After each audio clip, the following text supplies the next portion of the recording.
আসসালামু আলাইকুম গাইস, দেখুন এখানে আমি পটি মারবো। এই যে কাটা জায়গা দেখুন, এই যে ভিতরে ফুটা হয়েছে, এখানে আমি 2 নম্বর একটা পটি মারবো। দেখুন কীভাবে টায়ারে পটি মারা হয়, অবশ্যই আপনাদের দেখাই। এই যে মেশিন দিয়ে ঘষা দেবো, দেখুন কীভাবে ঘষা দেয়।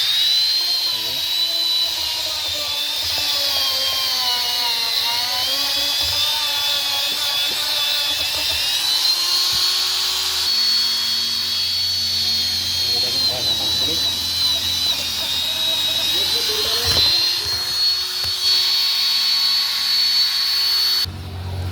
ময়লাটা ফেলাই দিই,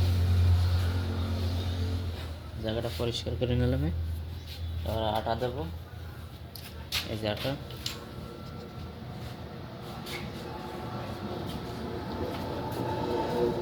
দেখুন আটাটা সুন্দর করে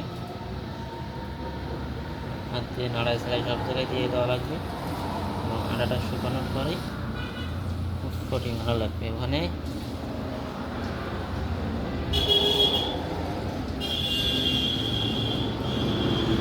আটা শুকালেই কাঁচা রাবার এটা দিয়ে দেবো,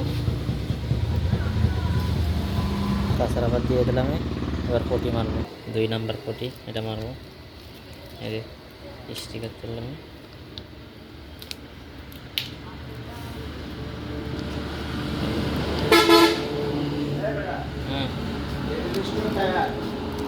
ছোট হবে না, অন্য টায়ার আছে ছোট হবে।